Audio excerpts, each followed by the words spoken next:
Welcome to the Let Good Things In show. I'm your host, Amanda Acker. I am so happy you're here. At the Let Good Things In show, we talk all about second chances, resiliency, following your intuition, and even music. Listen to hear stories of hope and to be inspired. Remember, you are stronger than you think. Let's dive in. Hi, my amazing humans. Thank you so much for tuning in today. I am so excited to be bringing you my guest today, Craig Stanland. After hitting rock bottom, Craig Stanland was forced to make a choice, give up or rebuild. He thought he had it all until he lost sight of what's truly important and made the worst decision of his life, losing everything along the way, including his own self-worth. Through the painful, terrifying process of starting over, Craig ultimately discovered that when you have nothing, anything is possible. Today, Craig is an author, speaker, and reinvention architect. He specializes in working with people whose lives have fallen apart, helping them reinvent themselves by showing them how to rebuild their self-worth and create the extraordinary lives they've always wanted. Welcome to the show, Craig. So happy you're here. Amanda, I'm so excited for our conversation. I am looking forward to this. Great. Awesome. So could you tell us all a little bit about, your story, where you've come from and how you've got to where you are today? Absolutely, because I think that bio definitely alludes to some things that might intrigue the audience and say what exactly happened for Right. all of that to occur. So in 2012, and let's say it was September 30th, 2012, I had what most people would say was it all. I had the homes, I had the beautiful wife, I had the nice cars, the fancy watches, I ate at the best restaurants in Manhattan and Greenwich, Connecticut. I was living the life. On October 1st, I lost everything Mm. because on October 1st, that's the day I was arrested by the FBI. For just under 10 months, I had committed fraud against one of the largest technology companies in the world. And it Wow. all came to a head on October 1st when I had arrived in my brand new job with people I didn't even know, and I received the following voicemail. Mr. Stanland, this is Special Agent McTiernan with the FBI. We are at your residence and have a warrant for your arrest. You Mm. need to call us and come home immediately, or we will issue a warrant with the federal marshals. And that is just the day, obviously, that my life changed. I pled guilty because I was. I was sentenced to 2 years of federal prison, and I lost everything all along the way. I lost the career, the money, my wife, the homes. I lost my identity and my sense of value and worth. And it's been just a tremendous journey back to where I am today, being what I call a reinvention architect, helping other people reinvent themselves, a TEDx speaker, a best-selling author. And it's just been a wild ride. And I'm sure you and I are going to get into that very, Yes. very soon. Yes. Yeah, that's amazing. When you mentioned, you got that call from the FBI, like I know I've been arrested. I know what that feels like, but I don't know what it feels like to have an FBI agent call me and tell me they're at my home. And that had to have been so horrifying. Like that whole piece right there, when you told me that before, I was like, oh my gosh, like my heart just like dropped for you. That's horrifying. So could you tell us, maybe a little bit about what happened after that call? Like what transpired? Like what did you have to go through after receiving that call? Like the emotions you were going through. The first emotion was so interesting because I knew what I was doing was wrong. I knew Yeah. when I started the fraud, I knew it was wrong. So the first thing was my heart just chimed in and said, I told you so. Mm. And that just hurt. But then it was sheer terror. Like you said, it was just sheer, absolute terror. So I had started this new job, which was in Manhattan, and my home was in Connecticut. So I had about an hour drive home, driving Mm. into the unknown. But fortunately for that hour, I was able to set up representation. I was able to. Uh, that was a huge step of it. I was able to call my father. But when I pulled into my community, lived in a gated community, and I drive through the gates and I make the turn down the hill, and it was just like out of a movie. Mm. There were so many agents, there were so many vehicles, and it just my body, I almost went into autopilot at that time, at that point. It was just so much to take in. And that's when I was arrested, and I asked them not to put the cuffs on me. I really didn't want the handcuffs. I am 5'4". At the time, I weighed 140 pounds. I'm not a large individual. And I was like, look at me, I'm not a threat. And they said, you have to. It's procedure. Because I knew when those handcuffs on, that meant it was real and it was Yeah. final. So I was handcuffed, brought to the courthouse in Bridgeport, where I was handed over to the federal marshals and processed. And for anybody who doesn't know what processing is, that is the fingerprinting, the DNA, a lot of questions, and then the strip search, which is Yeah. just one of the most humiliating things that a person can go through. So it's just swarmed in uncertainty and fear and going through all of these things that I have no idea what they are. I have no idea what's gonna happen. I have no idea where I am. It was so much emotion and so much terror that it's hard to describe. Yeah. I Um, know. yeah, I was like, I mean, it is. It's just so much.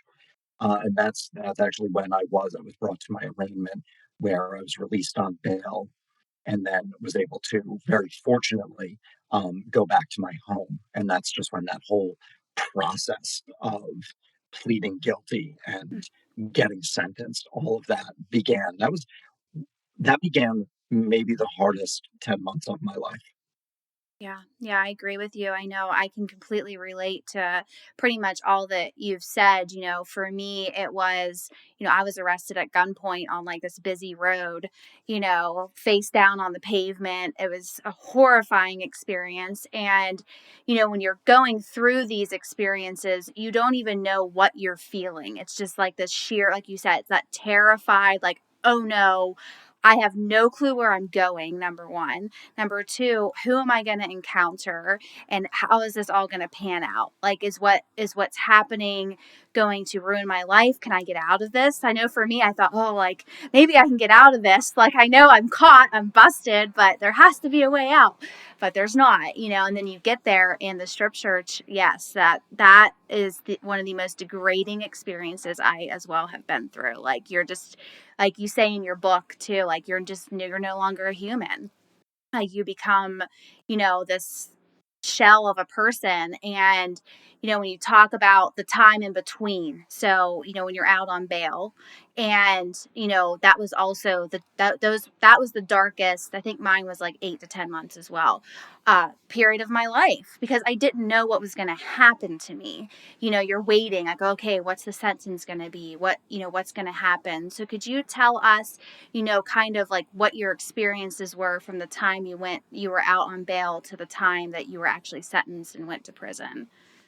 You used the key word in there. It's just uncertainty. And Yeah. our brains crave certainty. So uncertainty just flies in the face of what our brains want. And I didn't know if I was going to prison, what kind of prison I was going to. I was told, and she meant this in a good way, but my pretrial probation officer told me, do not watch any prison shows. It's only Mm. going to scare you. So I didn't do any, and she said, don't do any research, don't look into prisons, just don't do it, stay away from it because it's going to scare you. So I listened to her, and I thought, being the small guy that I am, I said, I'm going to go to a prison like I see in Oz, and Mm. I'm going to be raped and beaten every single day because I'm just not a large human. Right. And I thought that for so long, and the uncertainty and the terror of that was so overwhelming. And it wasn't until I met somebody who runs an organization that helps people pre-prison, in prison, and post-prison, where he explained I would be going to a federal prison camp, which Mm. I'd be with other white collar offenders. Most likely I'd be going there based on my crime. He Yeah. couldn't guarantee it. And that took a little bit of that weight off, but it was still there because am I going to go to prison? Am I not going to go to prison? My pretrial probation officer looked at my case and he said, you should get probation based on this. My attorney said, you're going to prison. So I've got two polar Oh. opposites. And I had to believe my attorney because I had to prepare for that. I couldn't. I was hoping Mm, for probation, but right. I had to believe my attorney. I had to prepare mentally that this was going to occur. So I've got all of that terror. But now that my career is over, the money is, basically all gone. I had to, with my now ex-wife, she had just started a business. So we had to make sure that this thing was sustainable, that it could keep a roof over her head, that it could keep food in the fridge. So we were just working long, hard days to make sure that this business was going to be viable and that it was going to last during my sentence. And it was that tenuous relationship for 10 months of the uncertainty, working our butts off, and just not knowing what the heck was going to happen. And on top of that, it was that uncertainty is like a dark cloud that Yeah. followed me everywhere. It just everything was stained with that, and I also felt that I was wearing a scarlet letter that only I Yes. could see. Mm, I thought that going into the gas station to pay for gas or to get a bottle of water, I was like, the guy behind the counter knows that I'm, going to be a convicted felon. He knows. And I don't know how much ego is involved in that mm, or just shame is involved in that, but I thought every single person knows. And I was alive and breathing, but I wasn't really existing, if yeah. that makes sense. Yeah. And that really captures those 10 months. And I'm not sure, can you relate to that with your 8 to 10 months? Is that a Oh, fairly oh accurate? yes. So accurate. Um, for me too, like, yeah, when you mentioned like you thought everyone knows. Like that literally haunted me. Like everybody knows, So you would go I would go into like a store as well and be like, "Oh, they all know. They're all looking at me. All eyes on Amanda because she's going to could possibly go up, I could have gone to upstate prison for 5 years based on my crime." And scared to death. You don't know, like, you can't, it's almost like you can't make a decision on anything because I started my story, I started going even worse down the path. So like I didn't have money or anything like that. I was very poor. So I was constantly like, okay, like how can I get a job? But then I'm scared, like, oh, are they going to look into my background? Is it already there? Like, I don't know, so it would keep me from being able to make my life better in that time frame because I was so ashamed of myself. It was shame and just that fear of I don't know what my life looks like. I have no trajectory of how I can create a good life for me and my son at the time. Like I literally had no idea what was going to happen and it was really scary like you said. And then when you think, that everyone knows, it's hard to be yourself. It's hard to go after anything that's good, like, oh, go to college, Amanda, which I did. I tried that, but then the whole time there, everyone knows, and that's all I could focus on. So, no, I didn't do well because I was so worried about my life as a whole. So I can completely relate to all of that for sure. It's a horrible time, and I hope that people who are listening, if you haven't experienced this, I don't want any of you to have to ever experience this. It's a horrible thing to go through. And if I could add to that, I Yeah. hope that nobody has to experience that as well. But if you do, or you know somebody who is, it's temporary. Yeah. It's temporary. It's awful and it's horrible. Probably the worst thing you may ever experience, but it's temporary. And just to remember that. Yeah, that's very true too. Because when you're in those moments, you also think, this is my life. This is it. This is forever. Like I'll never be able to amount to anything. I've ruined my entire life. My family is ashamed of me.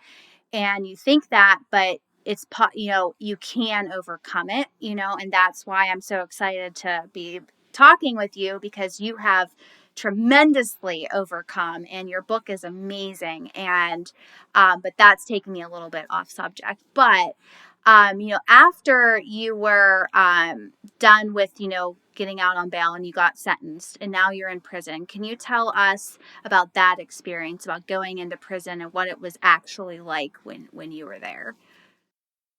Walking into prison is one of the most surreal, difficult experiences I've ever known. Saying goodbye to my wife in the lobby. It's a lobby like an ugly hotel, and you literally check in. You walk to the front desk and you give your name and you sit and wait to be called. And the check-in process is also dehumanizing. It's very much similar to the federal marshals. It was the DNA, it was the fingerprint, it was the strip search all over again, and I had to check in. So I did end up going to a federal prison camp. However, the majority of federal prison camps are attached to a medium security prison, and you have to check in at the medium security prison. So that Mm. is with the giant fences, with the guns in the guys with the guns in the towers. They brought me into the catacombs of this scary, scary building. I have no idea where I was, and I was led to a cell, and the guard didn't say anything. He just opened the door, and I knew I had to walk in. And the moment I crossed that threshold, he slammed the door behind me. And the sound of a prison cell door closing is one of the most visceral, powerful sounds I have ever known. It was the death of my freedom at that moment. And I just held my head. There's there was in this journey, there's just steps of reality that Yeah. keep making themselves known, where I found the rock bottom just slipping further and further and further. Every single time I thought I had hit bottom, there was a new Yeah. bottom. And checking in was, like I said, surreal, because this is the surreal part. I go through all of that. I'm in the catacombs of this medium security facility. They brought me out the same way I came in and brought me out the front door that I walked in, out into the parking Whoa. lot. And they say, "Do you?" And I was with somebody else who was getting checked into the camp, so there were two of us. And he said, "Do you see that rock up there in the distance?" And both of us nod our head, yes. And he goes, "Walk to that rock, take a right. You're at the camp." And we both Oh, looked at him. We're holding our bedrolls, we're holding our things, and I looked at him and he goes, "Don't worry, you stay on the path, you're not going to get shot." And we go through all of that, go through all this massive security to walk almost like free people to go walk to the actual prison that we're going to. that's So crazy. it was so bizarre. And I know other people who have gone to camps who have related very similar stories. And, and so we walk up and I walk to the camp. And when I see who I'm going to be living with for the next 2 years, I can just see immediately that I'm safe. And that weight of getting raped and getting beaten just fell off of my shoulders. There was still so much uncertainty, but I find this really interesting.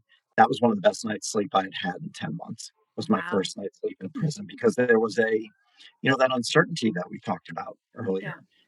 It was I obviously didn't wanna be in prison, but at least I knew where I was gonna be for those 2 years, Right. and there's some certainty in that, and I slept really, really well. Yeah, that's so true. Once you get there, you're like, okay, like you're through all the strip searching, you're done with that piece.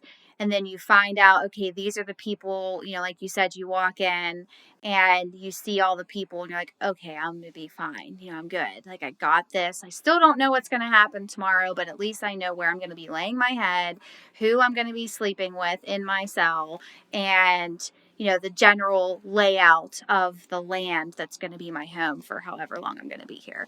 And that there's power in that too, and sleeping is so important. And through those 10 months that you were out, you probably barely slept at all. So you get there and you're just like, oh, I can finally, fall asleep and stay asleep and be okay when, knowing that, this certainty is somewhat defined for me now.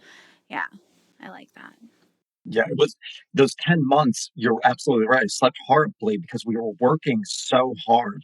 Yeah. She started a vintage furniture business.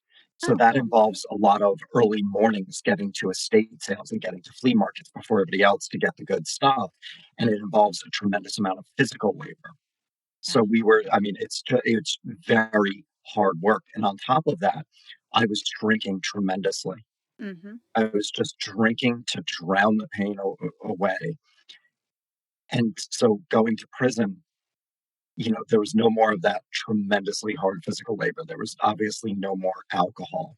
And Right. it still had that uncertainty, but everything you just said, it's like it's just that relief. It's just knowing where you're gonna be is so huge. And then I made friends very quickly. I made friends extremely quickly. People found out that I used to be a personal trainer in my 20s. So all of a sudden I've got a roster of personal training clients. Oh, We had nice. we had a very we were fortunate. We had, out in the real world, it would be considered a very crummy gym. Inside prison, this thing was great. Yeah. It was a good prison gym. Nobody would ever tolerate it, like I said, out in the real world, Yeah. but for prison, it was really good. So I found myself in the gym, gave me a sense of purpose, gave me something to do, to write programs for my clients, some of which who had some, interesting physical problems that I had to take into consideration. And it was fun connecting with something that I really enjoyed doing that I hadn't done in 20 years. Yeah. So there was, I was fortunate. I started practicing yoga, which Wow. is, really that was really cool. I cannot express enough gratitude for the prison I was in and the people that I met and the fact that I was safe. And I think this next part is really important because I think this is where everybody, whether or not you may not know what physical prison is like, but my hell and my torture was the mental prison. Yeah. So my physical was fine, but the mental was where I suffered. Yeah. Yeah, for sure. Like um the mental prisons, like I love how you described all this in your book, and how you talked about when you were in prison, like you did say in your book like how like you were safe and you made friends and all of that, but you were suffering inside, and you wanted to end it all. So can you tell us more about that mental prison that you felt trapped in while you were there?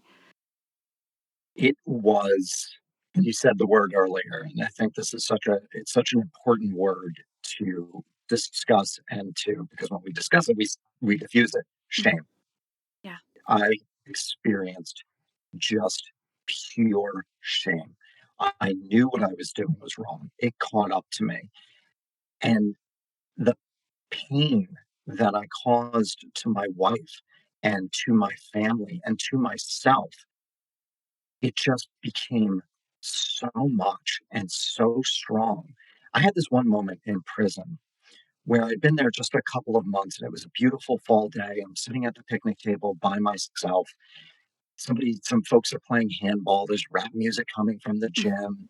And I'm just I start daydreaming a little bit. I kind of go somewhere else and I received what honestly just felt like a direct download from the universe of what's important in life: Wow. family, friends, freedom, choice, creativity, all these things that don't cost anything. And it was just such a pure and powerful message. And I realized I was chasing all the wrong things with my material excess, with the cars, with the watches, with the fancy dinners, that everything that's important in life doesn't cost anything and was available to me and in front of me all the time. And it made me feel so good at first to receive this. I was like, I get it. I get it. I'm not going to screw this up. I totally get it. But then I realized I'm in prison and I said, I'm going to die before I get to put this into practice. And that was just the level of shame I was feeling. And then on December 22nd, so 3 days before Christmas, in the prison visiting room, my wife told me that she was leaving me. Hmm. And I'd been in for about 4.5 months at that point, dealing with that shame, dealing with the fact that what makes life beautiful was in front of me and I ignored it. And that just really put a pin in Right. put a pin in it, if you Right. will, where I just fell to my absolute rock bottom, where my mind concocted a short video of what it would look like to kill myself. And it was me in a basement with a black hood over my head, sitting on a chair, reaching under the chair, pulling out a pistol and pulling the trigger. And it was so real. And it was so utterly painful because it started playing the video at first, and I waved it off. I waved my brain off. I said, "No, no, I don't, Yeah. I don't wanna see this." And I thought I could wave it off, but then it just started playing it on repeat every second of every day for 4 months straight, and it was digging into my brain. It was creating its own neural pathway. I could actually taste the cloth, I could feel the bullet. Everything became more and more real, and I had to make that stop. And that's when I started to plan how I was going to kill myself. And I think that just speaks to the power of shame. And I couldn't tell anybody in prison what I was experiencing because if you mention suicide in prison, they lock you in solitary. And here I am already feeling completely isolated, even though I was surrounded by some wonderful, wonderful people. But I couldn't share with them because I was afraid that they would tell a guard, that they would Right. tell some official, and then, they would for out of my protection, and then I'm in solitary, so I'm just so lost, so alone, and bottling all of this up. I had to make it stop, and that's when I started planning how I was gonna kill myself. Wow. Yeah, that's, the shame around, when we experience things in life, especially going to prison and jail, like that shame is so powerful and it can overtake your entire mind. Like you said, for me, I was pregnant when I was in jail. So I did think about ending it before I went to jail, but I couldn't because of the child that was, inside of me. She didn't deserve to die, so that's what saved me. But you sit there and you think like, how did I take all of this for granted? I had everything. Like you said, I had my freedom, I had friends, I had family, and I just completely just shut everything out because I was too concerned. For me, it was I wanted to do drugs, I wanted to party, I didn't want to lose my best friend, and all of those things. And you take everything else for granted. And then when you have that time, that silence, because when you're in prison, I mean, you're with your thoughts most of the time, and you sit there and you're like, how did I get here? Like, why am I here? Like, I know now, like you said, like you have that epiphany moment, but then it's like, then reality sets in and you're just like, oh, but I took all of that for granted. So why do I even deserve to have it when this is over? Why I'm not deserving of all these freedoms that I had because I took them for granted and wound myself up in this beautiful place, you know? So, but, then so let's, talk more about like, how did you go from, being suicidal to getting yourself to a point where, you kind of flipped the switch, so to speak, and were able to see, the light and bring in good things into your life? Like, how were you able to turn that around while you were still in prison? That was so the day I was arrested was the day that my life changed. The day that I'm going to talk about right now was the next day that my life changed. Mm. I was living with that vision of my suicide, that short video for 4 months. Couldn't tell anybody, and out of the blue, my best friend Sean sends me Mm. an email. I've known Sean for 30 plus years. He is my go-to guy, amazing, incredible human being. And he just said, "Hey man, can I come for a visit this Saturday?" And visits are not monitored. So I can tell Sean Oh. what I'm experiencing, that I'm not well, that I need help. And even knowing that he was coming, it took a little bit of that pressure off. I was so excited to be able to sit down with my best friend and tell him everything that was going on in my brain that I couldn't share with anybody else. Sean arrives, we sit down, we get some of the crappy food out of the Yeah. vending machines, and I go to speak, and again, I cannot tell you how excited I am to, like, get this out. I Right. open my mouth, Sean beats me to the punch.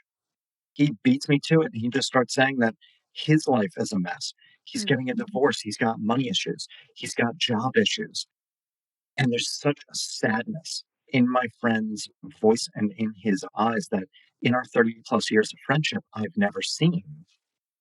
And it was at that moment where I understood that I had value and worth, outside of everything that I had always thought made me worthy. I Wow. was not my cars. I was not my watches. I was not my fancy dinners. I was a friend and nothing more. And when I realized I had value and that I had worth, that completely turned my life around. I was still a mess, Mm. but I was no longer suicidal.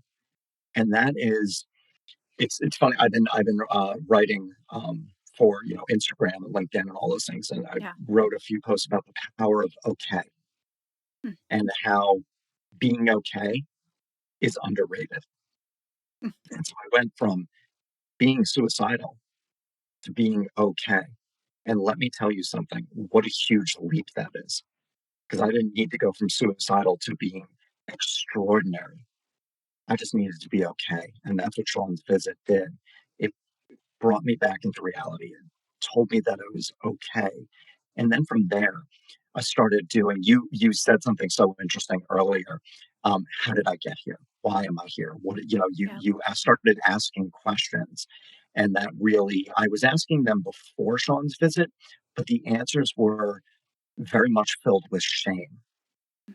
Still asking those same questions, but because of Sean's visit and the fact that I understood that I had value, I was able to really look at those. There was still shame, but I could look at why I made the choices I made. And that really started opening me up to completely rebuilding and reinventing my life. Because when I started understanding why I did what I did, gave me it gave me an area to start focusing on. I Yeah. never thought that I was worthy of my success. I didn't think that I was worthy of my wife. So why? Why was that? So I got to look into those things and realize that I really need to show myself and teach myself that I'm worthy. And Yeah. that was the day that everything turned for me. Yeah, that's amazing. You know how we take, like we were talking before about how we took, both of us took for granted, what we had, and your friend simply visiting you just made that light switch go in your head like, "Oh, like okay, like I'm more than materialistic things. I He came to me because he sees me as a friend, and that meant the world to you, and that was what made you go, "Okay, like I can be okay. I'm okay. I don't need to end my life. I can get through this." No, you weren't like sunshine and rainbows dancing around having parties, but you were okay. And that's what matters, because your life does matter. Everyone's lives matter. And that's very powerful. So, could you tell us, I want to talk more about your book. So, can you tell us, like, why did you write Blank Canvas? I started writing in prison, and I started writing because I didn't have that outlet. Yeah. Before Sean's visit, I didn't have that outlet, and so I started writing to get the words out, and it was so painful to write what I was writing about, but it allowed me to process some of the thoughts. They were the first draft of the book was so filled with shame and self-loathing and hatred and just trying to process everything, but it really helped. It's not an understatement to say that writing also helped Oh, save yeah. my life. It was one of the and it's still to this day, I journal every single day. I write every single day. It's just something that I connect with that I think is so wonderfully simple and so powerful. But so I'm sitting in prison and I'm writing about getting arrested by the FBI, my wife telling me that she's leaving me. I mean, these things only just occurred. So it Yeah. is like a big gaping wound that I'm pouring bleach on, essentially. Yeah. It just Mm. hurts. And I remember throwing my pen in disgust because I said, "Why am I doing this? What I'm writing is torturing me, and I'm already in prison. Isn't that torture enough? I know how hard it is to get a book published. It's next to impossible, but it is possible. But and who's going to read this thing? And I don't know what the hell I'm doing." And I throw that pen and I go, "Why am I doing this?" And my heart spoke, and I turned to the page in my journal, and I wrote the answer down. And I still have this journal somewhere, and I want to find it. But the answer was, to help one person. Wow. And I would flip the page back to where I was writing earlier, and I continued to write about what I was writing about, and the pain wasn't that bad. And that was the fuel that carried me from writing that first word to having it published May 25th of this year, just under 7 years. It was just under 7 years of work to create Blank Canvas. And the fuel was to help one person through every down that I experienced, and there were a lot of them because it took about 6 years to actually write it and 8 drafts. Wow. Hemingway said that something along these lines, "There's nothing to writing, you just cut yourself open and bleed." Mm. And I really love that quote, and when I wrote the first draft, I realized that I hadn't even broken the skin. I hadn't cut myself open, I scratched myself. So I said, "I can go deeper."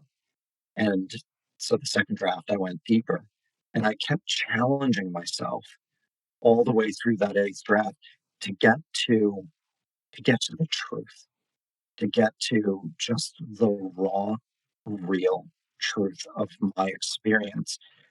With that fuel of helping one person, I knew that I wouldn't be able to help that one person if I tried to obscure something, if I tried to use a $10 word when a $1 word would suffice. Right.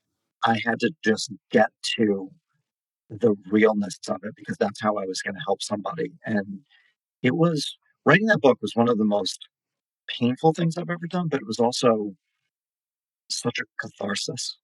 Yeah. It was such a transformative journey to revisit those painful moments and to get them out of me, and I'm super proud of how it came out.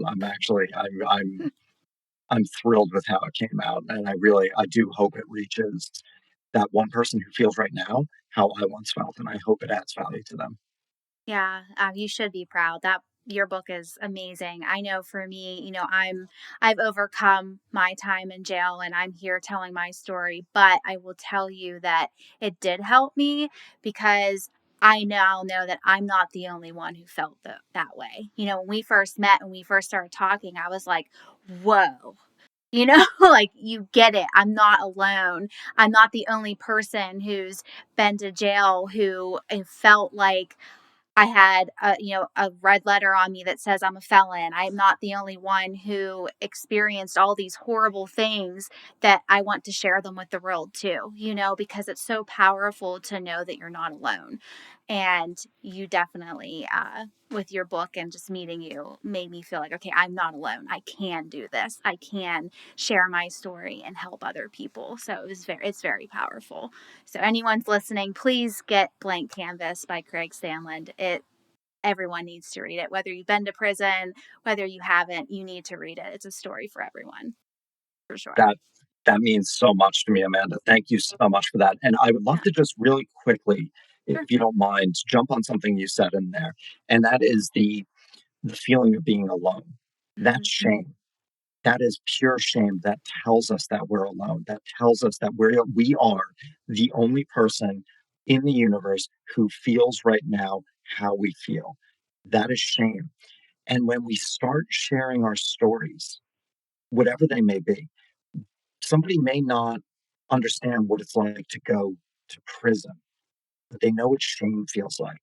Our stories are the vehicles for our emotions, and our emotions are where we connect as human beings.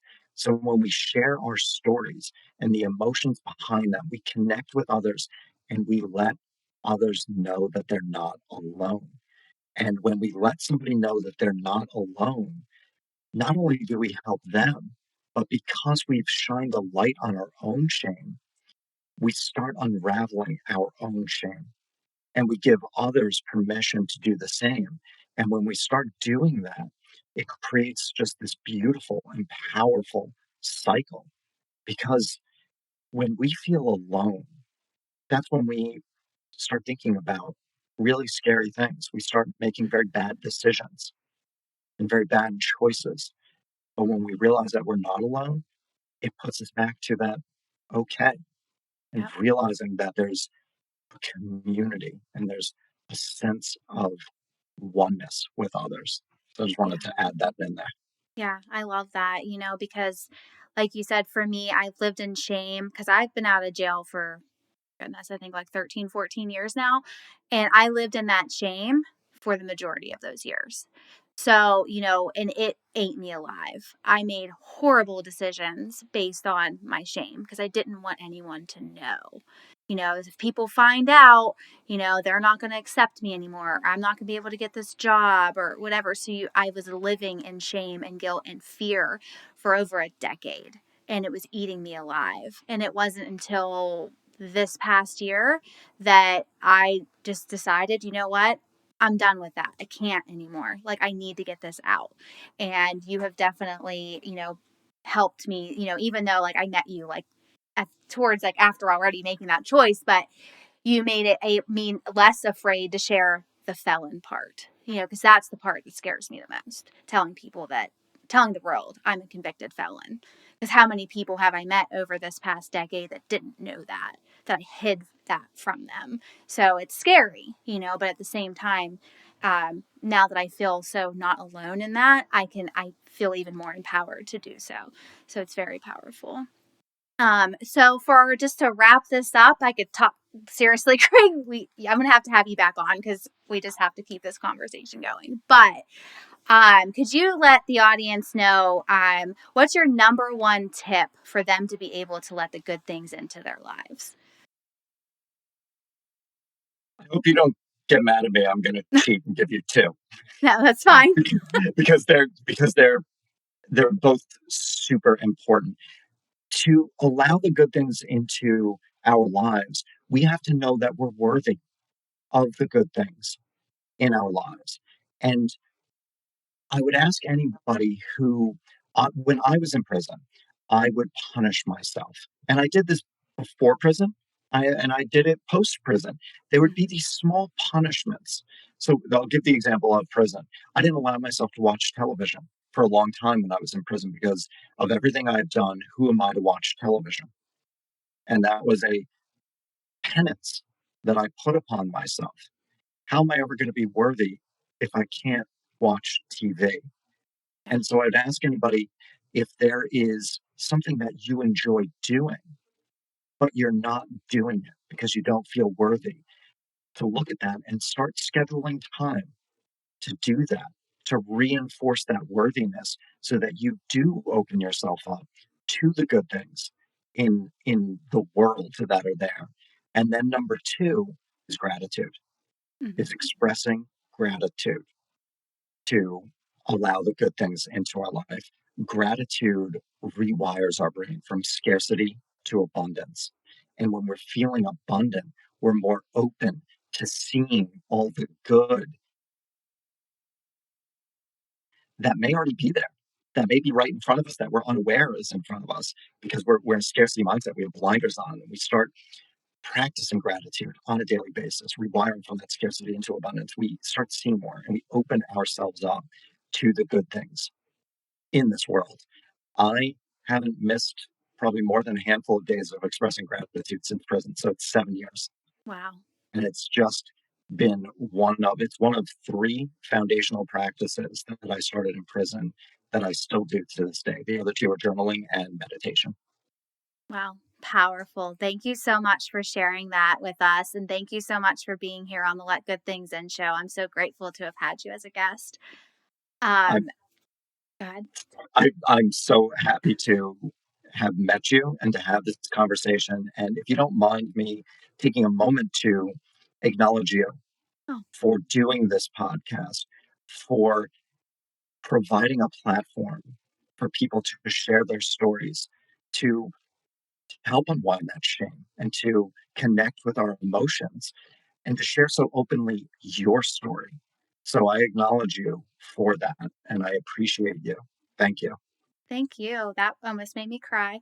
Um, but thank you so much again, Craig. This has been fantastic. And for everyone listening out there, just remember that you are stronger than you think and you are more than capable of having the life you imagine having, regardless what has happened to you in the past.